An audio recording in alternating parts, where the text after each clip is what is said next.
Hi guys, I'm Heather and welcome back to my channel. So today I'm going to do my March wrap up and I've got a lot of books for you. So I read 31 books in 31 days. It wasn't necessarily my intention to do that. If you look at the TBR for March, I almost had nothing on it because I just didn't know what I wanted to do. But then I was reading and listening to audiobooks, and I realized at the end of the first week I had read like 8 books in 7 days. So I'm like, I wonder if I can continue this, if I can read a book a day for the entire month.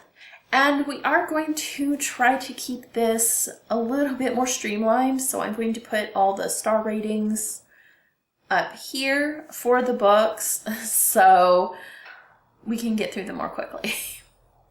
So this month I read 1 children's book, 2 middle grade books, 3 graphic novels, 4 memoirs, and then 10 YA and 10 adult. I think those are the numbers. We'll see. But that's what I think it is. So first of all, let's start with children's books. So I read The Babysitter's Club the summer before by Anne M. Martin. I bought this when it was published. I never read it. I mean, truthfully, I would have liked to see The Babysitter's Club after The Babysitter's Club, not them before The Babysitter's Club. I feel like the people that would have read The Babysitter's Club when The Babysitter's Club was first published would be adults now and would be more interested in finding out what the girls were up to now than what they were doing the summer before they started the Babysitter's Club. Because I feel like we already knew all that, and it was not much. But it did remind me of the Babysitter's Club, and actually I really wanted to go back and read the Babysitter's Club. However, I have none of them anymore. I got rid of them all. So the 2 middle grade that I read, the first one is The Doppelganger Chronicles, The First Escape by G.P. Taylor. And really just middle grade isn't for me. This would have been super easy, and it's interesting. It's got illustrations, it's got like crazy text. There are parts in here that are actually comic panels. So it's interesting. For me, though, I am not that interested in the 12 to 14-year-old quest, which is kind of what this is. So in this, there are twins, Saskia and Sadie Doppel, and their friend Eric Morrissey Ganger, so Doppelganger. And they all live in like a children's home. And one of the twins gets adopted, and the other twin and the friend go to find her. There's a mystery going on. There's like a murder mystery sort of thing in here. It took me so long to read this because it's just not my thing. But I think if you like that kind of thing, it was interesting, and the format was really cool. So the next one in middle grade, and I would assume this is middle grade just based on the age of the character, which I think was around 13, is Emily the Strange, The Lost Days, and it's by Reger? I don't know, it's not on the front, so I suppose it's not really supposed to talk about it. Rob Reger. And there are illustrations in here like that. And it's based on the Emily the Strange character that was around the internet like what feels like a million years ago. And in basically this book, Emily doesn't know she's Emily. So for the whole book, she doesn't know she's Emily because she has amnesia, and she wakes up in this town called Black Rock where all this stuff is going on, and she has to figure out who she is, what's going on, and how to stop whatever's going on. And it's interesting. This one I liked more than the other one, but it was a similar sort of thing, kind of, like a 13-year-old on a quest. And similarly, what I find in that type of book is there might be a trusted adult, but most adults are evil and out to get you. And it's it's a thing that I just don't love in those, because it all feels very much the same in all those type of books. Then I have 3 graphic novels. The first one is Dead Girls by Richard Calder. And it's based on a book that I love.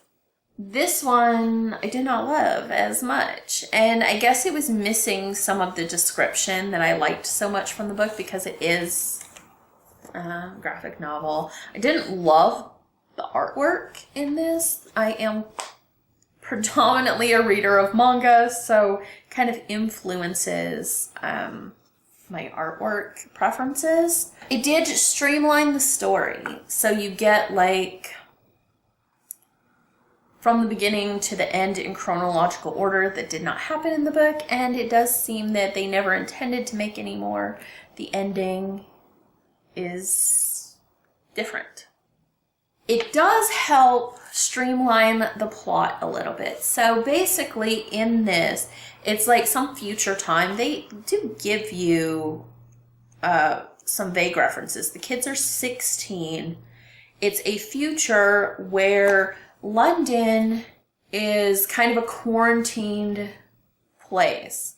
So previously there had been sex dolls made, and the sex dolls basically were from like quantum mechanics, and they ended up basically an STD. They transmitted these nano machines into the guys that used them, and they attacked only, I guess, the X chromosomes. So all the females born to these guys that had been infected by these dolls would then produce girls that would become dolls once they hit adolescence. So this one follows Primavera and Iggy, and Primavera had turned into a doll. Iggy had been like obsessed with her, and she basically turned him into a doll junkie, which is somebody that is addicted to, I guess, the venom that is produced by these dolls. So they manage their escape, and then they're in Thailand. So it's their story once they're in Thailand. And it's a really interesting story. The book is cyberpunk. It was better than this. I would not recommend this as the first introduction into it. It was okay, and it did streamline the story, but I wasn't a fan of the artwork so much, and it lacked something. The next one is Vampire Academy by Rochelle Mead. This one covers the first book, artwork that is also not my favorite artwork. It followed the book, and I liked it okay. I don't really like the artwork so much. The first book, though, was not my favorite book. And if I had not read the Georgia Kincaid books prior to reading Vampire Academy, I probably wouldn't have continued. But I like the Georgia Kincaid books so much that I pushed through that first Vampire Academy book, which I didn't like so much. So, the next one was Interview with the Vampire, Claudia's Story, by Anne Rice. And then it says Art and Adaptation by Ashley Marie Witter. So I don't know how much Anne Rice actually had to do with this. So it follows Interview with the Vampire from Claudia's perspective. So it begins and ends with Claudia in this. So anything else before or after in Interview with the Vampire is not discussed here. It has better artwork for me. It's on kind of like old looking paper. What's interesting here is that the only color is blood or anything red. And then there's a part where there's a fire, and the pages around the edge look burned. So that was kind of cool. And I actually really enjoyed this. I did enjoy Interview with the Vampire. This is Claudia's story, so it ends the same way. It's not any different from what Interview with the Vampire's story was for Claudia. But it was an interesting graphic novel, and I enjoyed it.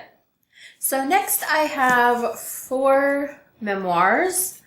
The first one is Darkness Visible, a Memoir of Madness by William Styron.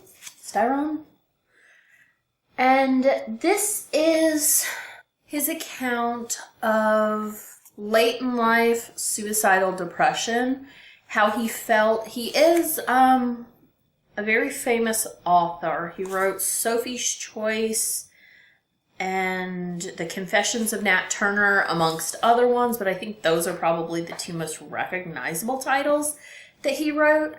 And, so he talks about, his feelings, his experience with therapy, his experience with the hospital, as well as some of his experiences with other authors and artists and all that who had also committed suicide. So it was interesting. It was also very short. However, I did have another book that I actually enjoyed more about mental illness in the mental hospital. And that was Girl Interrupted by Susanna Kaysen.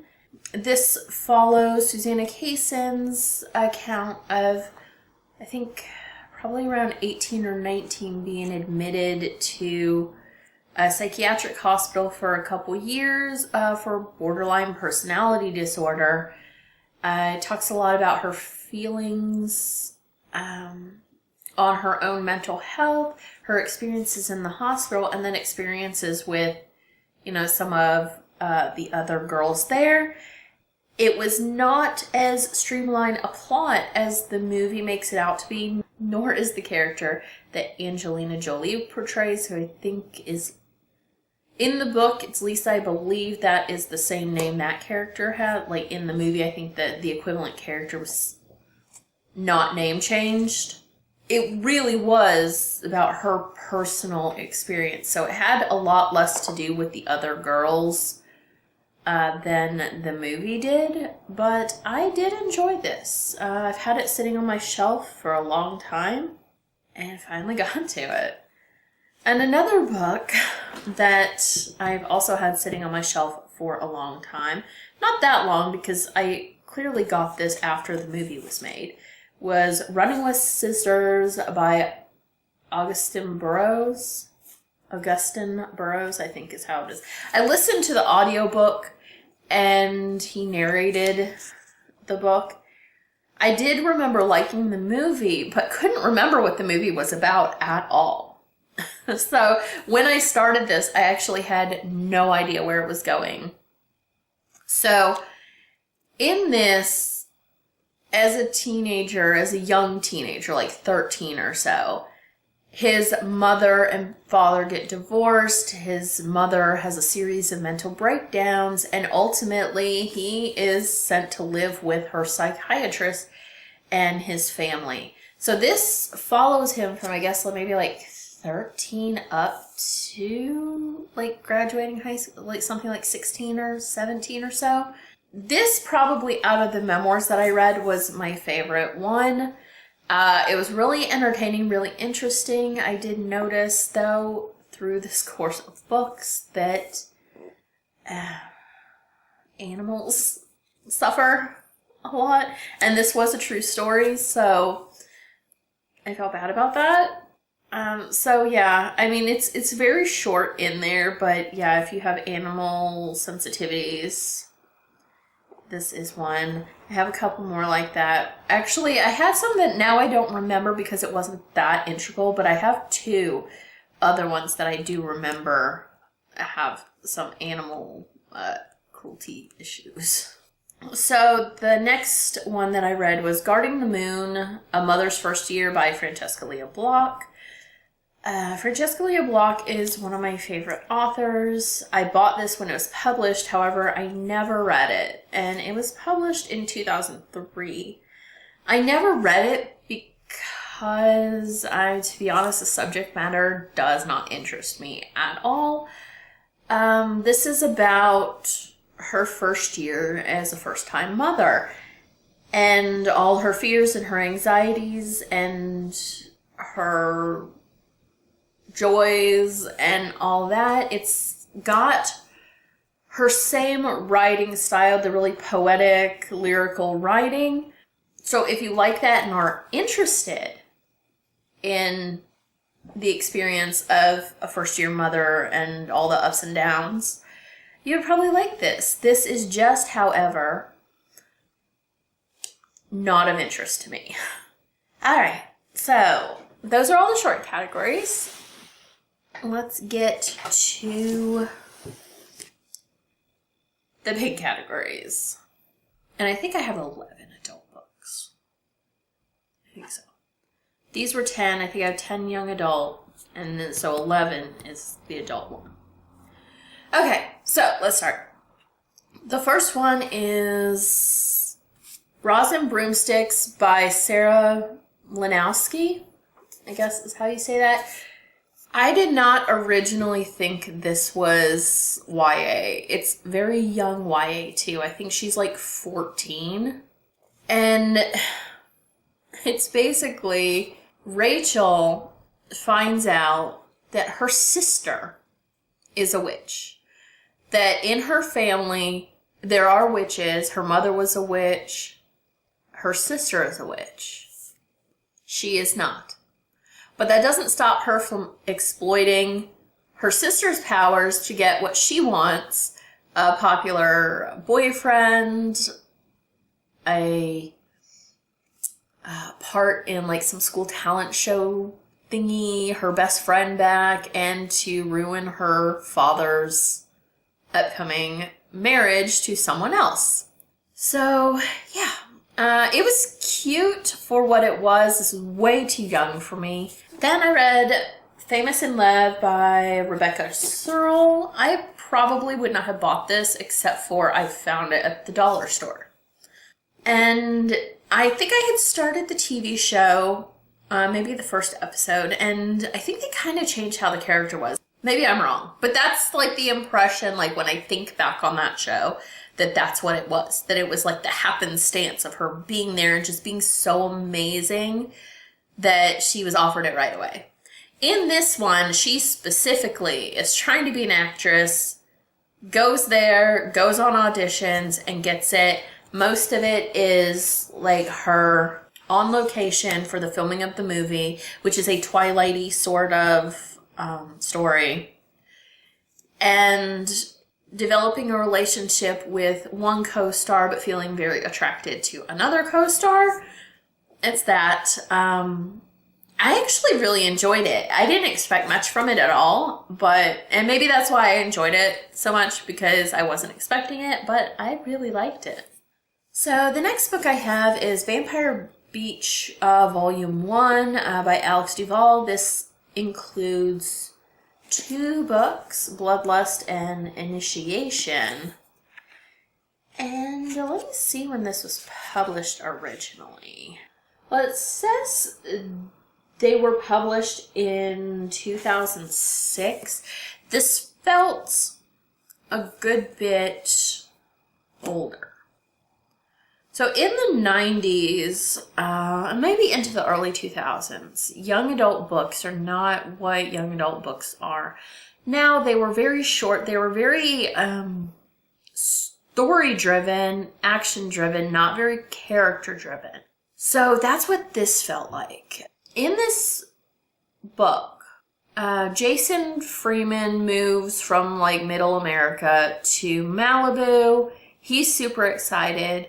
He sees like the popular girl in schools, instantly smitten, and, you know, wants to be her friend and more, but then he's also on the swim team, and his friend on the swim team that he likes is this girl's boyfriend.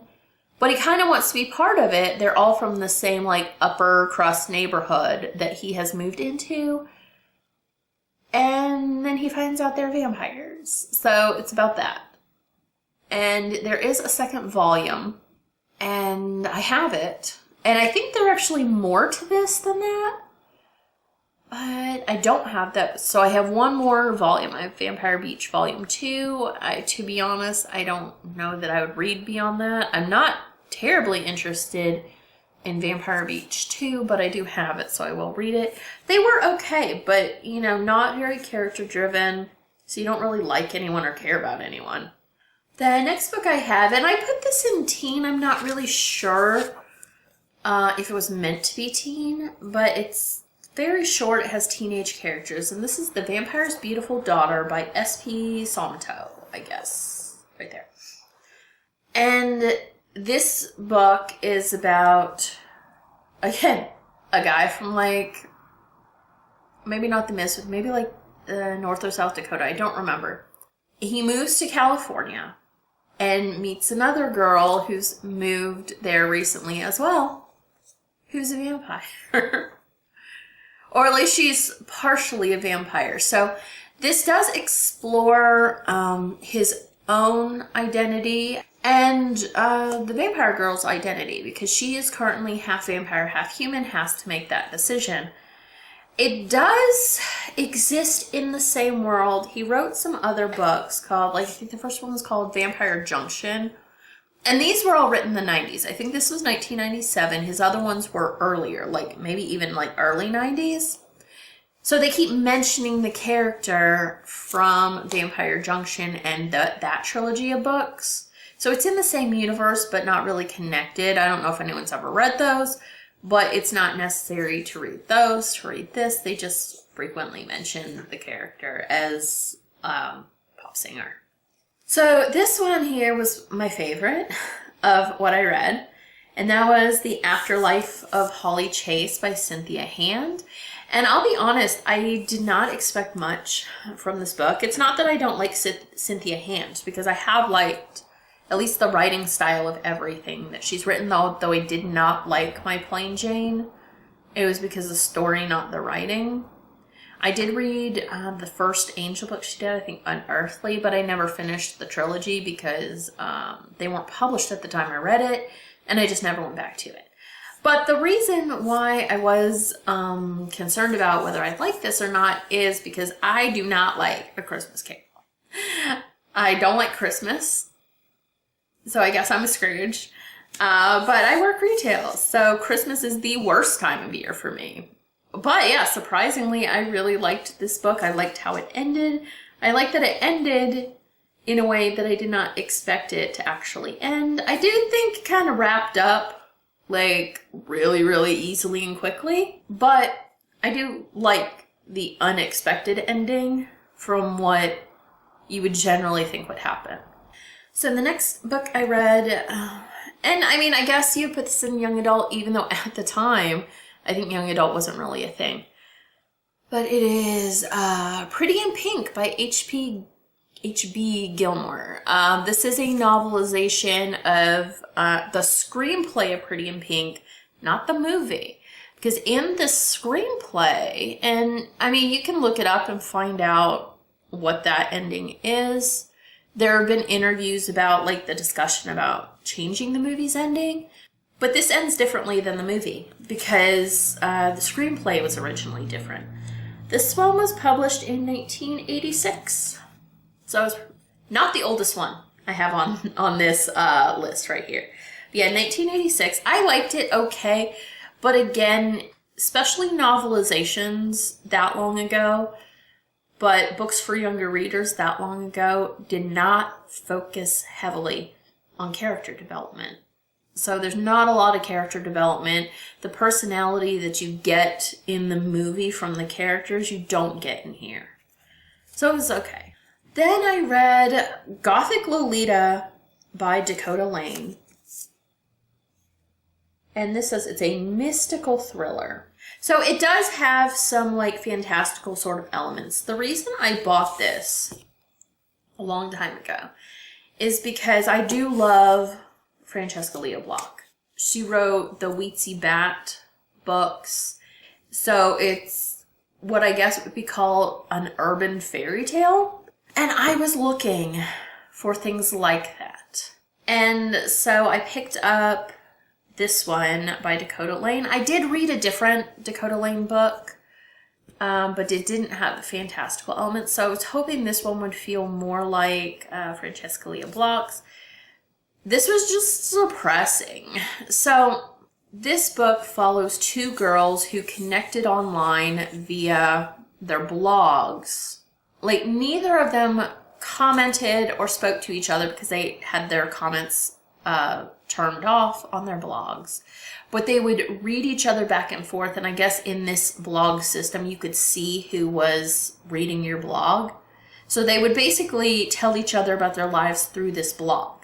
And then one day, one of the girls stops posting. And you find out something happened to her brother very early on. And she lives in Los Angeles. The other girl lives in Tokyo.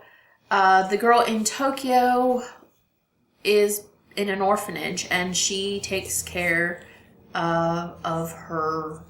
I believe the brother is supposed to be autistic. They don't say specifically as far as I remember, but I believe he's supposed to be autistic. And she's having trouble because somebody is there and like wanting to adopt someone from this orphanage she's at.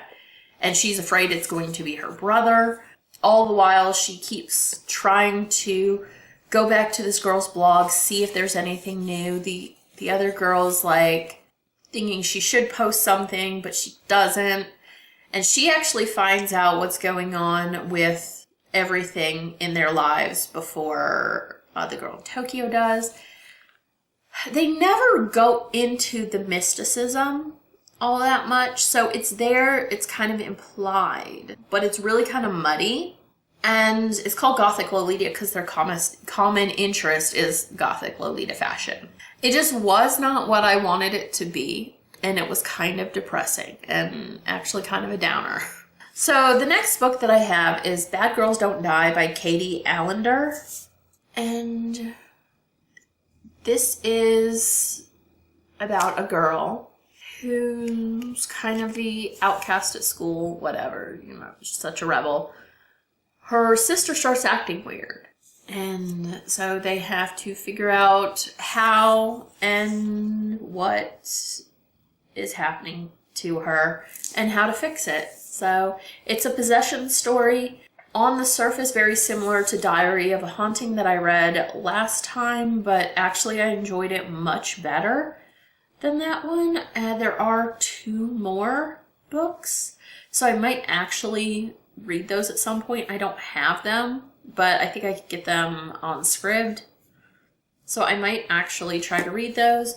It was fine. I didn't love it, but I didn't hate it. So it was an enjoyable book.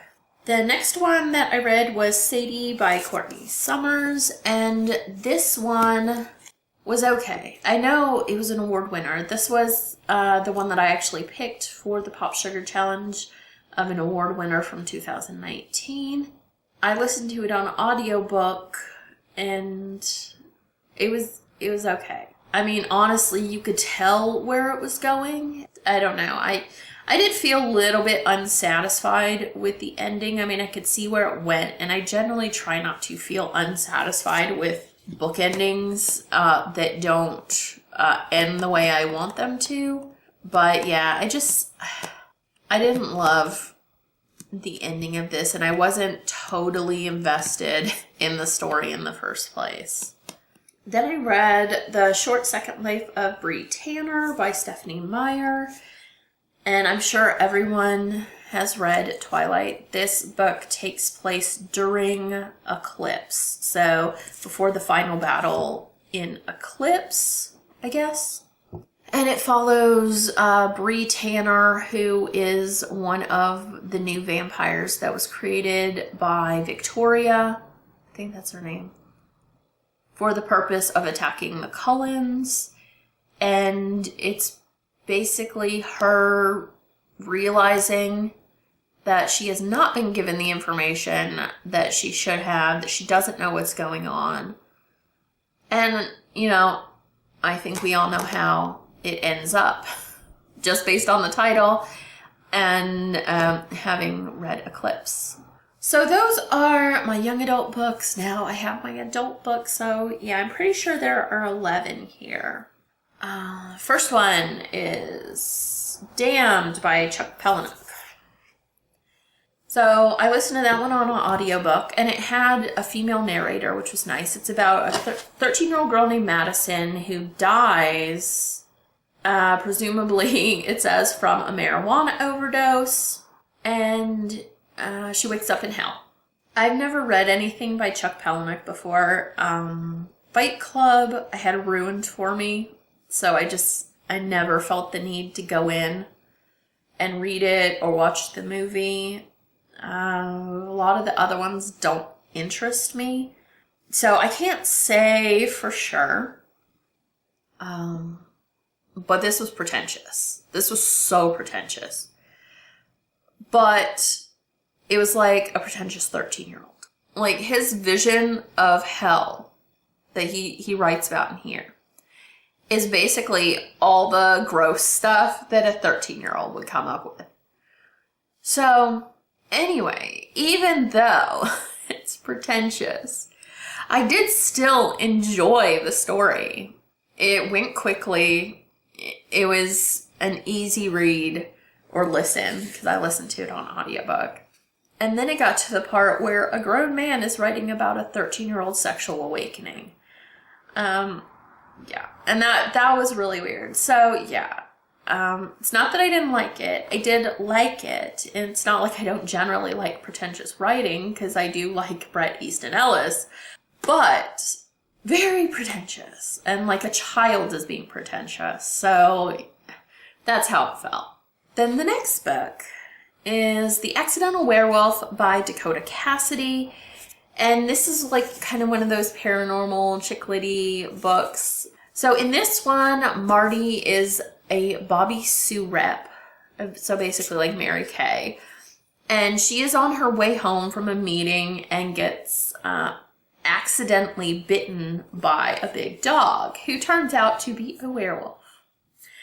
And he shows up on her door and is like, hey, yeah, this happened, you're a werewolf now. And this is paranormal romance, so romance ensues. And that's really all there is to it. I enjoyed it for what it was. It was a quick, easy, not overly involved read. It didn't require much thought. Generally enjoyable. So the next book that I have is The Bell Jar by Sylvia Plath. I have had this for a long time, and I've never read it basically because I was kind of afraid that I would hate it. I guess. I mean, the thing is, it's one of those ones that seems to be like universally loved, and I was afraid that it would not live up to the hype of the book. I did listen to it on audiobook, and Maggie Gyllenhaal actually narrated it, so that was kind of cool. And this is about Esther Greenwood, who has a breakdown and goes to a mental hospital. And I enjoyed it. I don't know that I enjoyed it as much as I thought I wanted to, but I did like it. And then I read The Air Affair by Jasper Fforde. This was such an interesting world. So I guess it's an alternate history sort of thing. It took place in 1985, so a little bit of history, but I don't even know how to describe this. It was so weird. It had like some of the British quirkiness in it that they do in like humor. Although it was really slow. Again, I listened to this on audiobook, and it didn't always keep me interested in the audiobook, but the world was just so interesting. Essentially, in the end, there's a bad guy who defies basically physics. He has no reflection. He can hear you if you talk about him when he's anywhere in the vicinity. And he has stolen a manuscript, like an original manuscript. Thursday Next is the main character, and she is on the hunt for this guy. It ends up that his plot is foiled for that manuscript, so he goes after the beloved Jane Eyre. And so I guess in this world, if you alter the original manuscript, like you can go sometimes into a manuscript, and if you alter the original, it changes all the other copies of this book forever. So it's kind of interesting. It is sort of a series. I don't know if it's totally finished. It seemed like at some point there was supposed to be a book that never came out.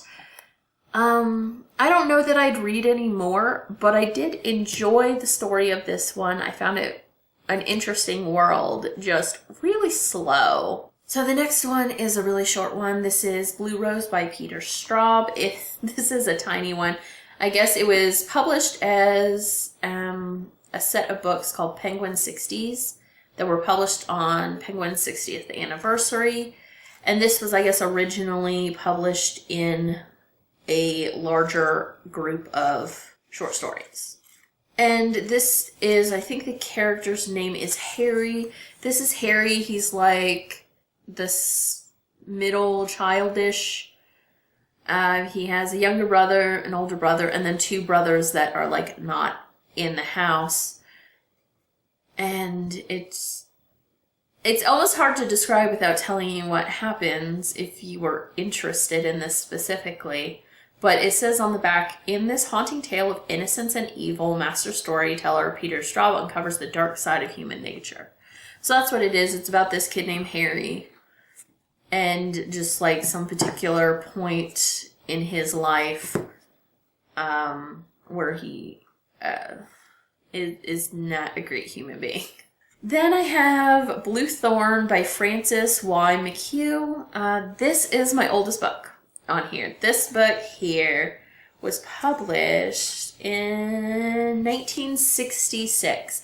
So I asked my mom about it because I was like, what were these books about?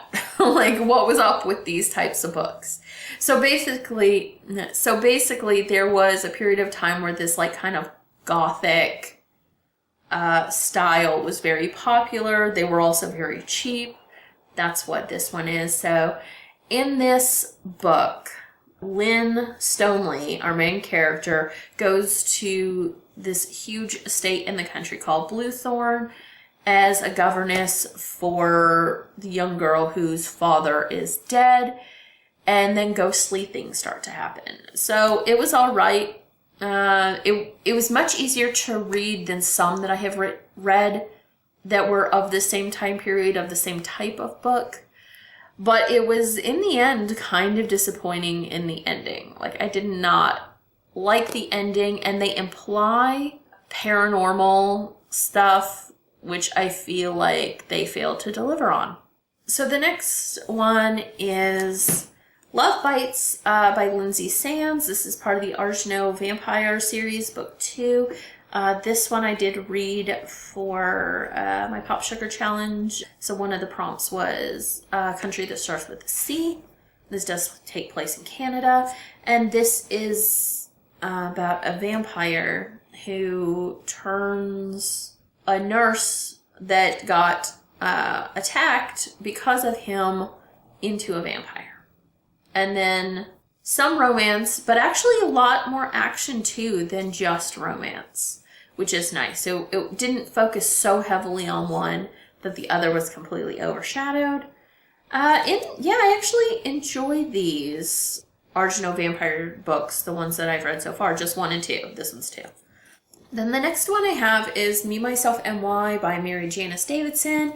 I was a little bit disappointed in this one because I thought it would be like her other ones, which is kind of paranormal romance or even just romance. This was not really romance at all. There is some, but not really. So this is about Cadence Jones, who works for a special division of the FBI. And I'm fairly certain it's not a spoiler. But I will put spoiler right here. She has multiple personalities. So it flips through her personalities in here. I do remember reading some reviews where they did not care for how she wrote that. I don't know. It does seem to be a trilogy of books, but I have no interest in reading any of the other ones. It was okay. It was not great. I definitely remember liking her books better before, so maybe this one was just an off one as she tried something different. But I'm not interested in any more from that. So the next one I have is Two Bodies for the Price of One by Stephanie Bond. This is in the Body Mover series. This is book 2. I actually love the blurb at the top. What a great book. I'm really glad my wife made me read it. By Stephanie's husband. So this one follows the events of the first book. Actually, it ties together, so you would never be able to read these separately. Like, you wouldn't be able to go out of order.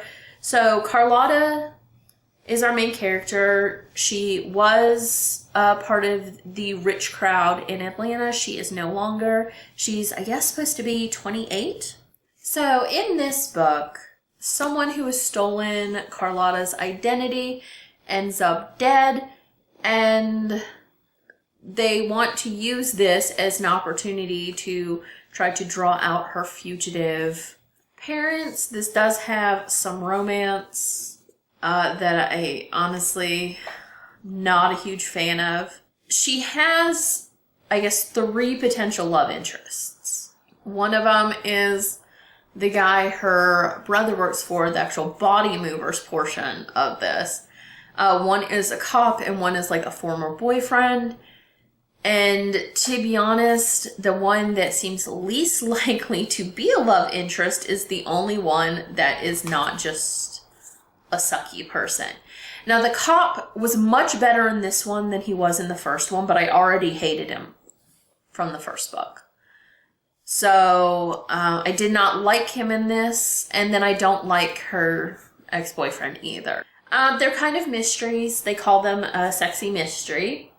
And it's not one that you can sort of figure out, though. I mean, I guess maybe you could based on just like the limited number of characters, but it wasn't one that just like you were able to figure it along with her. It wasn't like that. So, I mean, they're okay. I have, I think, 6 of these, so I probably will continue reading them. So I have 2 more books, and we're saving the worst for last, in my opinion. So normally I like this author, but I haven't read anything by this author that's this new. And it's not new, per se, but considering his books, like, started being published in the 80s, and, like, some of my favorites were, like, in the 80s and early 90s, this one was written in 2004. So it's actually a good bit later than a lot of the earlier books, and that is Black Creek Crossing by John Saul. And so when I said something earlier about animal abuse, it's this one. Also, this one has a moment, but this one. And I could see where it happened because of the plot, but I don't like it. And that is one thing. While I generally like John Saul because John Saul writes creepy children, and I love creepy children, he also doesn't shy away from animal death. So, this book is about 13-year-old girl named Angel and her family who move to a new town at the insistence of her aunt. So her aunt, uncle, and cousin live there. And they get a really good deal on this house, and there's a reason why they get a good deal on this house. There's also this other kid named Seth. Angel and Seth are grossly unpopular. Like, that they're constantly harassed. Angel was picked on at her old school. She's picked on at her new school. Seth is picked on. She's picked on by her cousin. And they become friends. They find a book of spells, and it's from there. And if you ever wanted to be depressed, this is the book. Everyone is a piece of shit in this book. Her father is a piece of shit. His father is a piece of shit. Everyone else is a piece of shit in this book. So it was just horribly depressing. Not at all enjoyable, really. Unlike some of his other books that I've read that still have piece of shit characters. But yeah, not good. Did not like. But my least favorite was Dark Prince by Christine Feehan. The Stephanie Bond one was part of my Pop Sugar Reading Challenge for a city that hosted the Olympics that takes place in Atlanta. This was also a part of the Pop Sugar Challenge for a book series of 20 plus books. I guess it's the Carpathian series, also called the Dark series, is probably, I think, on book 30 now. This book follows Raven, who is our human heroine, and Mikhail. I listened to it, and I think that's some of the problem, so we'll talk about that. But Mikhail, who is a Carpathian, they're not human, they're like vampires, but not vampires, because there are vampires who are Carpathians who went rogue. This is just one of those where he's overbearing, he's like, I'm the man, it's my way, and he's just not likable. And also, she is not likable. They use all these terms to describe her. Independent, brave, strong, whatever. And not once does she exhibit any of those qualities. Like, in fact, she is just like the complete opposite of any of those qualities. But what I really didn't like in this was they have like a mind connection. But she's psychic, he's psychic, and he is also supernatural, so he can compel people and implant thoughts. And there is a lot, especially in the beginning, of did she actually consent to their relationship, or did he make her? And he's like, no, I never made you, but she's never sure that that's really the case. So she's never comfortable in this relationship, but suddenly she loves him. And then they have this whole, I forget, life mate, I think is what they're called in here. And it requires some sort of like incantation or something that he did not get her permission to do. So, generally with these kind of things, with situations and characters like that, I have like a threshold.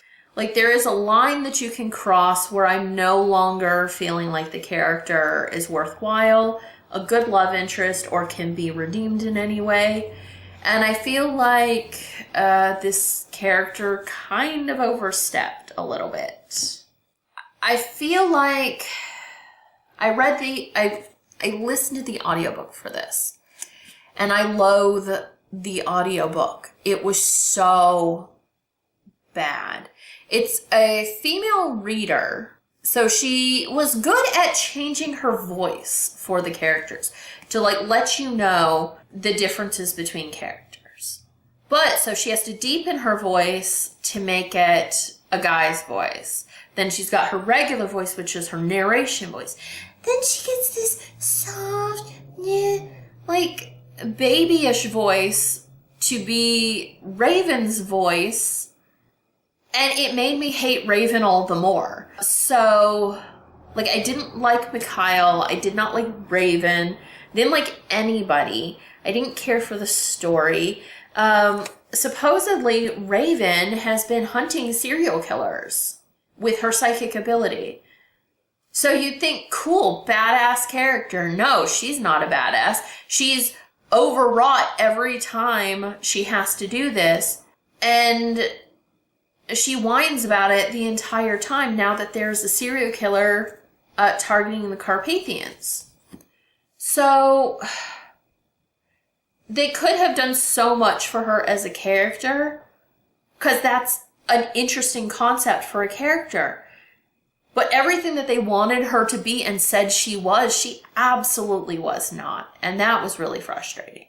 So I guess if I take away how much I hate the audiobook, maybe I won't rate it as low as I would if I think about the audiobook, because, the audiobook is different than the actual book. But even so, I still did not like the book either. The book I have, and the reason I couldn't go back to the book is there is an author's cut. This is not it. But the audiobook was. The author's cut had an extra 100 pages It so did not need that. But I couldn't locate my place in this book because I was listening to the author's cut. Okay.